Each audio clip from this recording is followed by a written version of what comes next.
대한민국 학생군사교육단 ROTC가 창설 60주년을 맞았습니다. 문무를 겸비한 리더 22만여 명을 배출한 ROTC의 현재와 역사를 되짚고 ROTC 총동문회장에게 앞으로 발전 계획을 들어봅니다. 화살머리 고지와 백마 고지에서 올해만 28점의 유해가 발굴됐습니다. 국방부는 북측이 호응하면 남북 공동 유해 발굴을 개시할 수 있도록 재반 준비를 갖추고 있다고 밝혔습니다. 세계 어디서든 우리 힘으로 작전을 전개할 수 있는 능력을 갖추기 위해 우리 해군의 경항공모함이 필요하다는 주장이 제기됐습니다. 해군이 주관하고 국회의원실이 공동 주최한 국회 정책 세미나를 취재했습니다. 시청자 여러분 안녕하십니까? 국방뉴스 시작합니다. 국방뉴스 첫 소식 ROTC 창설 60주년 소식으로 시작합니다. 대한민국 ROTC가 올해로 창설 60주년을 맞이했습니다. 이를 기념하기 위한 기념식이 양재동의 더 K 호텔에서 진행되고 있는데 현장에 윤현수 기자 나가 있습니다. 윤 기자. 네, 저는 지금 대한민국 ROTC 창설 60주년 기념식장에 나와 있습니다. 네, 윤 기자, 지금 현재 행사가 열리고 있다고 들었습니다. 현장 상황 소개해 주십시오. 네, 코로나19 상황으로 인해서 주요 임원 99명만 현재 참석을 했고요. 전국과 해외 동문들은 화상대화나 수업, 회의를 위한 프로그램이죠. 줌을 이용해서 온라인으로 참여를 했습니다. 주요 임원들은 행사 전 먼저 호국 보훈의 달인 6월을 맞이해서 아침 일찍 국립서울현충원을 참배한 후에 오전 10시 30분경 이곳 양재동 더 K호텔에 도착해서 행사 준비를 마쳤습니다. 기념식은 방금 전인 오전 11시 30분에 시작이 됐는데요. 1부는 11시 30분부터 12시 30분까지 1시간 동안 진행이 되고 2부는 오후 1시부터 1시 40분까지 40분가량 진행이 됩니다. 1부는 개회사부터 국민의례, ROTC 강령 난도, ROTC 60주년 기념 영상, 국방부 장관과 육군 참모총장의 축하 영상 상영 등으로 진행이 되고요. 2부는 임관 50주년 메달 수여와 ROTC 천사 기증식, 비전 선포식 등으로 진행이 됩니다. 그리고 ROTC 천사 기증식이 뭔지에 대해서 궁금해하실 분들이 계실 텐데요. 지난 4월 22일 진행한 ROTC 헌혈 봉사의 날 행사를 통해 모은 헌혈증 1004장을 대한적십자사에 전달하는 내용의 행사입니다. 자, 창설 60주년을 맞이했잖아요. 동문들로서는 감회가 남다를 것 같습니다. 네, 그렇습니다. 사람 나이로 치면 60세 환갑인 셈인데요. ROTC는 1961년 6월 1일 창설 이후 60년 동안 육해공군과 해병대 학군장교 22만여 명을 배출하면서 장교 양성의 산실이 됐습니다. 남영신 육군참모총장을 비롯한 33명의 현역 장군을 비롯해서 117명의 예비역 장성도 배출을 했고요. 정치와 경제, 교육, 문화, 언론 등 사회 각계각층에서 활약하는 수많은 리더들을 양성하면서 대한민국의 발전을 이끌었습니다. 우리나라가 정치, 경제적으로나 안보적으로 매우 어려울 때인 1961년 창설되어 호국의 간성으로 사회 곳곳에서 경제 여건으로 활동하면서 대한민국의 눈부신 발전을 이끌었다는 데 큰 자부심을 갖습니다. 60년 환갑은 성숙을 의미합니다. 60갑자의 갑으로 돌아온다는 환갑을 맞이하여 성숙된 ROTC 정신으로 지혜를 모아 다시 한번 전 세계를 선도하는 대한민국을 만드는 데 초석이 되어야 할 것입니다. 네, 기념식 2부에 마련된 비전 선포식도 행사의 중요한 부분을 차지하고 있습니다. 참석자들은 선포식을 통해서 국가 발전에 기여하는 미래지향적인 리더로서의 역할을 다하기 위해서 국가 안보의 선도자, 국가 발전의 선구자, 국민 화합의 선봉자가 될 것을 다짐했는데요. 전후방부대 초급 장교의 70% 이상을 차지하는 창끝 전투력의 핵심인 만큼 두 어깨가 무거운 게 사실입니다. 앞으로도 국가와 국민을 수호하는 정예 장교 상실의 양성의 산실로서 군과 사회에서 대한민국의 발전을 주도하기를 기원합니다. 지금까지 대한민국 ROTC 창설 60주년 기념식장에서 국방뉴스 윤여수입니다. 방금 전 기념식장 현장 한번 연결해 봤습니다. 창설 60주년을 맞이한 ROTC 학생군사교육단이죠. 학군단의 탄생 역사에 대해 정비영 기자가 정리해봤습니다. 학생 군사교육단 제도는 대학생 중 우수 학생을 선발해 2년간 군사훈련을 거쳐 졸업과 동시에 학군 장교로 양성하는 제도입니다. 학군단은 1차 세계대전이 한창이던 1916년 미 육군이 처음 만들었습니다. 우리나라는 6.25 전쟁이 끝나고 남북 간 대립이 심화되고 경제 개발에 힘썼던 1961년에 미국의 학군단 제도를 도입했습니다. 그해 6월 1일 전국 16개 종합대학에 학도 군사훈련단을 창설했고 이때부터 학군단이 본격적으로 양성되기 시작했습니다. 해군 학군단은 1958년에 창설됐고 공군 학군단은 1971년, 해병대 학군단은 1974년에 각각 창설됐습니다. 현재 육군 학군단이 전체 학군단의 92%를 차지하고 있으며 118개 대학에서 육군과 해군, 공군과 해병대 학군단을 운영하고 있습니다. 1기부터 59기까지 22만 명의 학군 장교를 배출했고 현재 전국 118개 대학 학군단에서 8천여 명의 학군 사관 후보생들이 훈련을 받고 있습니다. 2011년부터는 여자 대학생도 모집하고 있어 지금까지 2,000명이 넘는 여자 학군단 장교도 배출했습니다. 학군단은 지난 60년 동안 베트남전 참전과 해외 파병 등 많은 임무를 수행해왔고 전역한 학군단 장교들은 지금까지도 각계각층에서 국가 발전을 주도하는 지도자로서 중추적인 역할을 맡고 있습니다. 국방뉴스 정비영입니다. ROTC 창설 60주년을 맞아 ROTC 중앙회 회장을 직접 만나 그동안 ROTC가 걸어온 길과 앞으로의 방향, 그리고 중앙회의 역할에 대해 들어봤습니다. 이금주 기자입니다. 네, 회장님 안녕하십니까? 네, 안녕하세요. 네. 네, 반갑습니다, 회장님. 네, 반가워요. 네. 네, 먼저 ROTC가 올해로 창설 60주년을 맞았는데 그동안 한국 국방에 어떻게 기여해 왔는지가 궁금합니다. 네, 저희 ROTC는 우리나라가 정치, 경제적으로나 안보적으로도 매우 어려웠던 1961년 창설되어 155마의 휴전선을 비롯한 전 후방 부대에서 대한민국을 지켰습니다.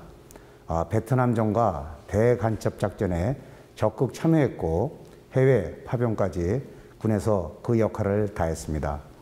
150명의 장군과 4,500여 명의 연간 장교 그리고 21만 명에 달하는 초급 장교를 배출해 국방의 한 축을 담당했습니다. 네, 그러면 ROTC 중앙회는 어떤 회원들이 있는지 그리고 중앙회의 역할은 뭔지 중앙회에 대해서 소개 부탁드립니다. 네, 저희 중앙회는 1기부터 올해 인관한 59기까지 학군 장교 출신 22만 명의 회원과 118개의 대학 학군단 후보생 8천여 명, 또 21개 고등학교의 주니어 ROTC 학생들이 활동하고 있습니다. ROTC 중앙회에는 장학사업을 하는 ROTC 장학재단, 통일안보활동을 하는 ROTC 통일정신문화원, 또 대국민 봉사활동을 하는 중앙회 봉사단이 있습니다. 또 기수별 동기회, 대학동문회, 지역모임과 직능 및 동호회, 해외 지회까지 국내외 약 한 400여 개의 조직이 결성되어 국가발전 및 대국민 봉사활동과 동문 및 후보생들을 위한 지원 사업을 펼치고 있습니다. 예. 네, 그리고 ROTC는 지금 여기 나와 있는 것처럼 각계각층의 리더들을 굉장히 많이 배출을 했습니다. 이렇게 많은 리더들을 배출할 수 있었던 그 비결은 무엇이겠습니까? 네, ROTC는 자유로운 대학생활 속에 전공 학문을 공부하면서 군사학을 병행학습하여 학위 취득과 장교 인관을 동시에 달성, 사관학교와 달리 유연성이 뛰어나는 게 일반적인 평입니다. 그리고 인간 후 소대장 또는 참모를 경험하면서 부하를 지휘통솔하는 리더십을 기르게 되고 책임감과 조직에 대한 애착, 관리 능력을 갖추고 사회로 진출하게 돼 가장 선호하는 인재로 각광을 받고 있습니다. 이런 점들이 많은 리더들을 배출한 비결이라고 봅니다. 네. 네, 그런데 요즘은 ROTC 지원율이 많이 낮아졌다고 합니다. 그 이유와 해결 방안이 있을까요? 예, 제 기억으로는 2014년도 6대 1이었던 선호했던 ROTC가 지난해 지원율이 2.3대 1이었습니다. 그동안 후보생 정원을 대폭 축소했지만 일부 대학은 정원 미달 사태까지 발생하고 있습니다. 또 유수 수도권 대학은 더욱 심각해 우수한 초급 장교 확보에 비상이 걸렸습니다. 이렇게 된 가장 큰 이유는 복무기간과 취업 때문이라고 생각하고 있습니다. 병사 복무기간은 53년간 7번 변경돼 36개월에서 18개월이 된 반면 ROTC 복무기간은 지난 53년 동안 28개월 그대로입니다. 이에 ROTC 중앙회는 매년 국회 세미나를 열어 우수 초급 장교 확보를 위한 제도 개선을 지속적으로 요구해 왔습니다. 지난해 11월에는 ROTC 출신 국회의원들과 토론회를 열어 복무기간 단축과 복지 개선안을 제시했습니다. 중앙회는 3가지 복무기간 단축안을 제시했는데 우선 군 인사법 개정 없이도 가능한 24개월이라도 검토해달라는 것입니다. 네, 그럼 앞으로 ROTC가 나아갈 길은 어떻겠습니까? 그동안 호국의 간성이자 경제 역군으로 활동해온 ROTC는 이제 새로운 미래 100년을 준비해야 합니다. 60년 환갑은 성숙을 의미합니다.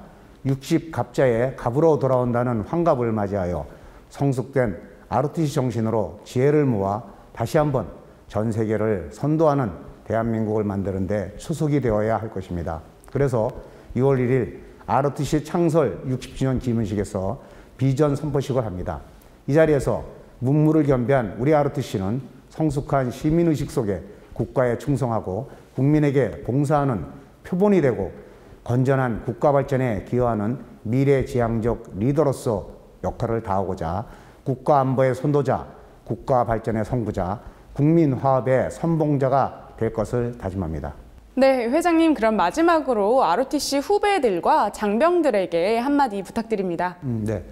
60년 동안 문무겸정과 호국 간성의 전통을 이어온 대한민국 학군 장교들이 피와 땀이 오늘의 대한민국을 만들었다고 생각을 하며 자랑스럽게 생각합니다. 그리고 국가 안보와 세계 평화의 현장에서 헌신하고 있는 우리 국군 장병 여러분의 헌신과 봉사에 무한한 감사를 드립니다.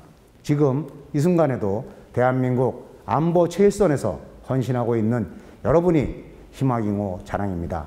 국방과 전투태세 완비, 군인의 직업이 보장되고 장병들의 복지가 개선될 수 있도록 우리 ROTC 중앙회도 지대한 관심 속에 적극 성원하겠습니다. 감사합니다. 네, 회장님, 오늘 말씀 감사합니다. 네, 고맙습니다. 네. 다음 소식은 6월 호국보훈의 달 관련 소식으로 이어갑니다. 6.25 전쟁에 참전했다, 전사했는데 아직까지 시신조차 수습하지 못한 호국 영령들이 많이 있죠. 이들의 유해를 발굴하기 위해 군은 지난 2000년부터 유해 발굴을 해오고 있습니다. 9.19 군사합의 이듬해인 2019년부터는 비무장 지대에서도 유해 발굴을 하고 있는데 올해 유해 발굴은 어떻게 진행되고 있을까요? 오상현 기자의 보도입니다. 올해 화살머리 고지 일대 유해 발굴은 4월 5일부터 시작했습니다. 여전히 남북 공동 유해 발굴을 사전에 준비하는 차원에서 우리 측 지역에서만 진행하고 있습니다. 4월 5일 이후 현재까지 화살머리 고지에서는 모두 26점의 유해가 발굴됐습니다. 6.25 전쟁 당시 사용했던 손전등과 방탄복 등 특이 유품과 각종 탄약과 전투장구리 등 9,663점도 함께였습니다. 특히 6.25 전쟁 당시 구축한 것으로 추정되는 동굴형 진지도 2곳이 발견됐습니다. 쉼없이 날아오는 포탄을 피하기 위해 숨어있던 곳인데 이 진지 안에서도 유해와 유품이 발견될 수 있는 만큼 군은 안전대책을 철저하게 세우고 발굴을 진행하고 있습니다. 올해부터는 백마고지 일대에서도 유해 발굴을 하고 있습니다. 본격적인 유해 발굴에 앞서 이동로를 정비하는 중에 지난 4월 29일과 5월 20일에 정강이뼈와 아래턱뼈 등 2점의 유해가 발굴됐습니다. 현장 감식 결과 모두 국군의 유해로 추정돼 국방부 유해발굴감식단에서 정밀 분석을 하고 있습니다. 군은 유해 발굴을 준비하는 과정에서 유해가 발굴된 만큼 후반기에 본격적으로 유해 발굴에 착수하면 다수의 유해를 수습할 수 있을 것으로 기대하고 있습니다. 국방부는 9.19 군사합의에 명시된 남북 공동 유해 발굴에 북측이 호응하도록 지속 노력하는 가운데 언제라도 남북 공동 유해 발굴을 개시할 수 있도록 재반 준비를 하고 있다고 밝혔습니다. 국방뉴스 오상현입니다. 앞서 6월 호국보훈의 달을 맞아 화살머리 고지와 백마고지 유해 발굴 현황을 살펴보았습니다. 5월의 마지막 날, 호국의 영웅 두 분이 70여 년 만에 가족의 품으로 돌아왔습니다. 고 윤덕용, 고 강성기 일병 두 분입니다. 6월 호국보훈의 달 시작을 알리는 국가보훈처의 호국의 영웅 귀환 행사를 직접 다녀왔습니다. 이번에 신원이 확인돼 귀환하게 된 호국 영웅은 고 윤덕용, 고 강성기 일병입니다. 두 호국 영웅 모두 강원도 양구에 위치한 백석산에서 고 윤일병은 2017년, 고 강일병은 2018년에 각각 발굴됐습니다. 귀환 행사는 지난달 31일 경기도 파주시 임진각 평화누리공원에서 황기철 국가보훈처장의 주관으로 진행됐습니다. 행사는 호국의 영웅 두 분의 위패가 행사장으로 입장하는 것을 시작으로 신원 확인 통지서를 유가족 대표에게 전달하고 신원 확인 경과 보고와 호국 영웅 귀환패, 호국의 함 전달 등의 순으로 진행됐습니다. 황기철 국가보훈처장은 위로의 말씀을 통해 두 호국 용사의 명복을 빌었습니다. 저는 대한민국 정부를 대표하여 조국을 위해 기꺼이 목숨을 바치신 고 윤덕용 일병님과 고 강성기 일병님께 기쁜 경의를 표하며 머리 숙여 명복을 빕니다. 이어 유가족 대표의 답신도 있었습니다. 고 강성기 일병 동생인 강성남 옹은 유해 발굴에 있어 힘쓴 장병들에게 고마움을 전했습니다. 현장에서 유해를 발굴하여 가족 품에 안겨주신 젊은 장병께도 감사의 말씀을 드립니다. 지난 2000년 이후 발굴된 6.25 전사자 유해는 12,592구. 이 가운데 가족의 품으로 돌아온 경우는 불과 164구로 전체의 1.3%에 불과합니다. 국가보훈처와 국방부 유해발굴 감식단은 유전자 시로 채취에 대한 절실함을 강조하면서 유가족 대부분이 고령인 만큼 시로 채취에 적극적으로 동참해달라고 덧붙였습니다. 한편 국가보훈처는 호국보훈의 달을 여는 첫 행사였던 이번 귀환 행사를 시작으로 역사적으로 의미가 있는 장소에서 행사를 이어나갈 예정이라고 밝혔습니다. 국방뉴스 정치훈입니다. 현재 전 세계 안보와 경제 활동의 핵심 지역으로 부상하고 있는 인도 태평양 지역. 우리나라도 이곳에 속해 있죠. 강대국들이 밀집해 있는 지리적 여건 탓에 해양 권익 확대에 대한 국가별 노력이 상당히 뜨겁습니다. 급격하게 바뀌는 불확실한 국제 안보 정세에 대비해 우리의 입장을 정립하기 위한 정책 세미나가 열렸습니다. 김다은 기자의 보도입니다. 최근 국가안보와 관련해 해군의 경항공모함 도입을 둘러싼 논쟁이 뜨거운 가운데 지난달 31일 해군이 주관하고 안규백과 한기호, 기동민 국회의원이 공동 주최한 올해 첫 국회 정책 세미나가 열렸습니다. 한반도가 위치해 있는 인도 태평양 지역은 지금 전 세계 안보 및 경제 활동의 핵심 지역으로 부상하고 있습니다. 우리 해군은 이러한 불확실한 안보 환경 변화에 대비하고 해양강국 대한민국이라는 국가 비전을 힘으로 뒷받침하기 위해 많은 노력을 기울이고 있습니다.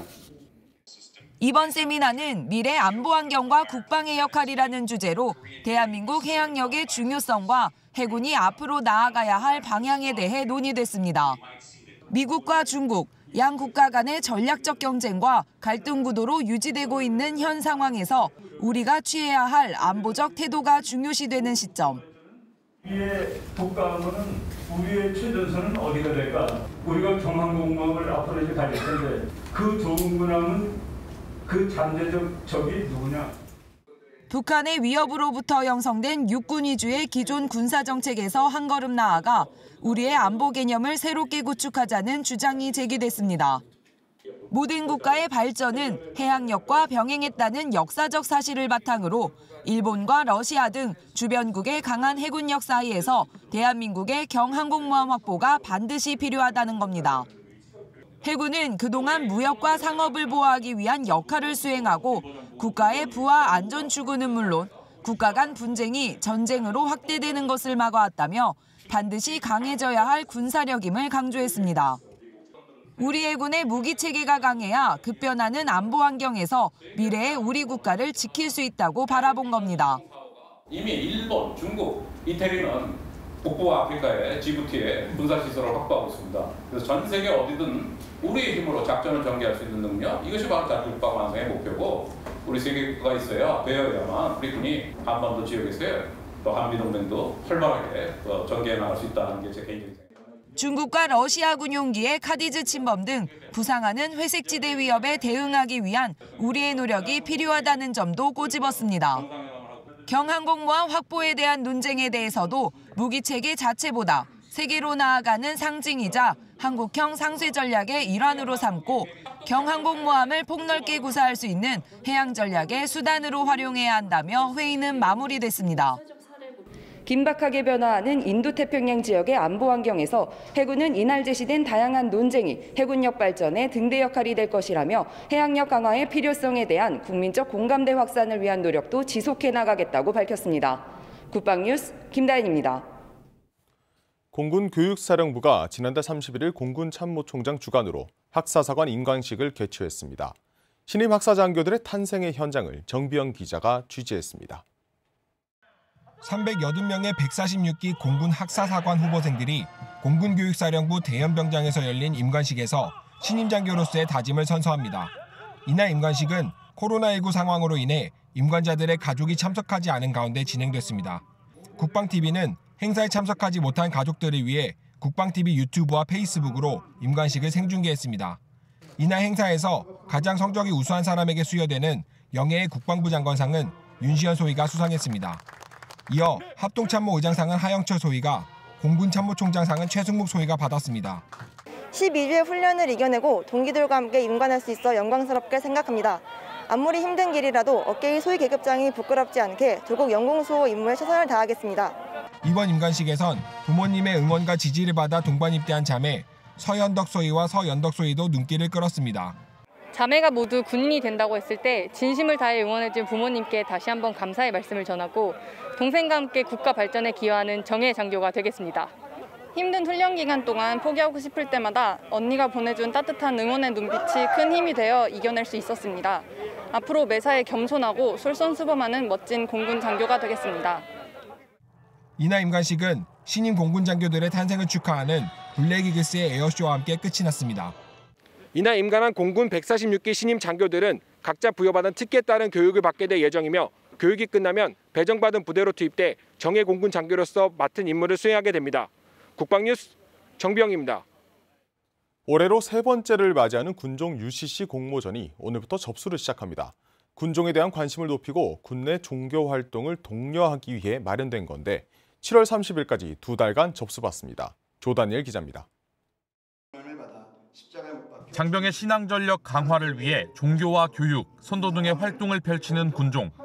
군종 활동에 대한 관심을 높이고 군내 종교 생활을 독려하기 위한 군종 UCC 영상 공모전이 올해로 세 번째를 맞았습니다. 자살 예방과 전우회, 가족사랑 등 군종 관련 영상을 주제로 누구나 참여할 수 있습니다. 활동하는 내용들을 얼마나 이해하고 있는가 하는 거하고 또 장병들이 종교 활동이 얼마나 원활하게 할 수 있는가를 이렇게 홍보도 할 수 있고 또 강조할 수 있는 내용이 담겨 있으면 그것이 가장 좋은 내용이라고 저희가 판단하게 됩니다. 공모전 대상은 국방부 장관 상장과 상금 300만 원을 수상하게 되며 이 밖에도 우수상 2팀과 장려상 3팀, 호국상과 병사 특별상도 각각 5팀을 선발합니다. 접수는 6월 1일부터 7월 30일까지 진행되며 국방부 홈페이지 공지사항 게시판에 참가 신청서를 다운받아 동영상 파일과 함께 이메일로 접수할 수 있습니다. 공모 결과는 8월 30일 국방부 게시판을 통해 발표될 예정입니다. 국방뉴스 조다니엘입니다. 호국보훈의 달 시작 6월 1일 오늘의 국방단신과 군내 코로나19 종합 상황 전해드립니다. 해병대 2사단 예하 군사경찰대 특수임무소대가 지난 25일부터 이틀간 군아리 사격장에서 대테러 사격 훈련을 진행했습니다. 대테러 초동조치 임무를 수행하는 특임대 요원들은 이날 25m 거리에서 표적을 향해 통제관의 지시에 따라 속사, 완사 사격, 방향 전환 사격 등을 반복 숙달했습니다. 해군 3함대 사령부는 지난달 27일 부대 내 탄약고에서 화생방 지원대와 영암소방서, 산림청과 함께 군관 합동 화재 진압 훈련을 실시했습니다. 이날 훈련은 소방요원 50여 명과 소방차 2대, 헬기 1대가 동원됐습니다. 6월 1일 오전 기준 군내 코로나19 백신 접종 진행 상황입니다. 현재 접종 대상자 대비 백신 접종 완료율은 88.1%입니다. 사전 예방접종 희망자를 제외하고 추가 접종한 인원은 39명입니다. 다음은 6월 1일 오전 10시 기준 국내 코로나19 현황입니다. 국내 코로나19 누적 확진자는 3명이 추가 확진되면서 누적 확진자는 모두 961명입니다. 누적 격리 해제 인원은 900명, 격리 인원은 61명입니다.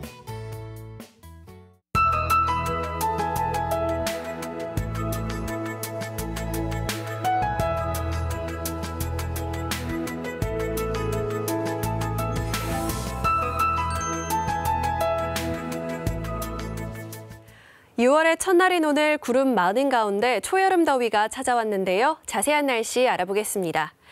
아침 한때 내리던 비가 지나고 기온이 크게 오르고 있습니다. 초여름 더위가 이어지고 있는데요. 한낮에 서울이 25도, 대구는 29도까지 오르겠습니다. 이 기온이 크게 오르면서 전국 곳곳에 오존 농도가 짙게 나타나고 있습니다. 불필요한 장시간의 외출은 자제하시면 좋을 것 같습니다. 중부지방은 북쪽을 지나는 기압골의 영향을 받아 흐리겠고요. 반면 남부지방은 맑겠습니다. 내일은 기온이 더 크게 오르겠는데요. 자세한 기온 살펴보면 내일 아침 최저기온 서울이 18도, 대구는 16도로 출발하겠습니다. 한낮에는 서울이 19도, 대구는 31도까지 오르겠습니다.